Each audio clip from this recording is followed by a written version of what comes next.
Today I'm going to show you how to work this HDC ridges stitch. It's a really simple and effective way to get some texture into your work, and it's really easy. I'm going to show you how to do this right now.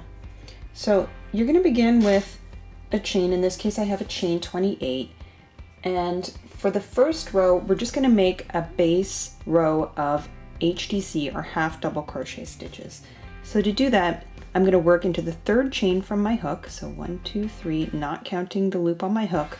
I'm going to yarn over hook, insert into my chain, drop loop, yarn over hook, draw through all loops on my hook. So that's one HDC stitch made, and I'm going to do that all the way to the end of my chain. So the first row, you just need to make a base row of HDC stitches. So I'm going to put that aside. And here I've got my swatch already begun with my ridges. And row 2 is the row we're going to repeat, and that's where we're going to make the ridge. So I'm going to turn my work here. This starts with a chain 2. Now in this case, this turning chain doesn't count as a stitch. So we're actually going to work into the very first stitch here. And to create these ridges, what we're going to do is work into the horizontal bar created between the stitches of the previous row. And the bars below the loops normally worked. So that's a lot of words, but I'm going to demonstrate for you. Now, normally when we're working into a stitch, you're going to insert your hook through both loops, which looks like this. If I look at the top of my work, you can see this chain braid formation or row of V's, however you want to look at it. And I'm working under both of these loops. But if I turn my work back just a little bit, you can see there's actually a second row of these V's, just depending on how you look at it. So it's almost like I'm working into the front loops, but I'm working into this third loop over here. So to demonstrate, I'm going to work HDCs into those third loops, those loops at the front here. So I'm ignoring the stitch that I would normally work.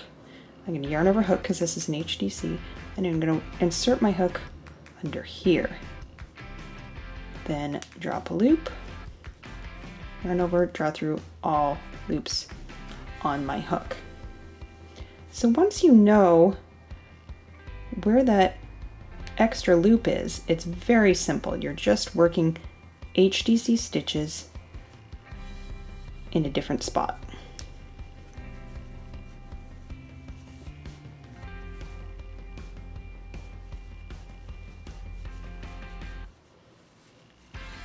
You can also work this stitch at the back of your work, but in this case we're doing it at the front.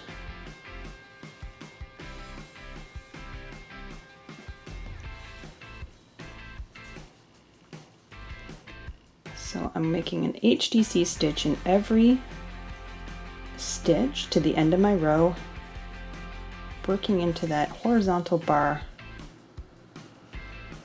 underneath in between the two rows.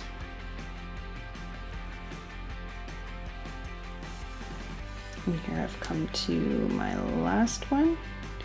Last one can be a little tricky. You don't want to get mixed up and work into that turning chain. And here I'll show you what we've done here. What we've done is this chain that's on top, these row of V's have now been pushed to the back of the work. And there they are. So you're getting this ridge every second row because we've flipped that to the back of the work. Flip that top edge right to the back. It's really simple. So I'll show you again. You're going to chain 2. Don't count that chain 2 as a stitch. And instead of working into those top loops, you're going to turn your work back a little, and you can see that third loop right there, that horizontal bar. Yarn over hook, and I'm going to insert my hook in there and work HDC or half double crochet stitches all the way across. And that's all there is to it. It's really simple, and you've got this great textured stripe effect.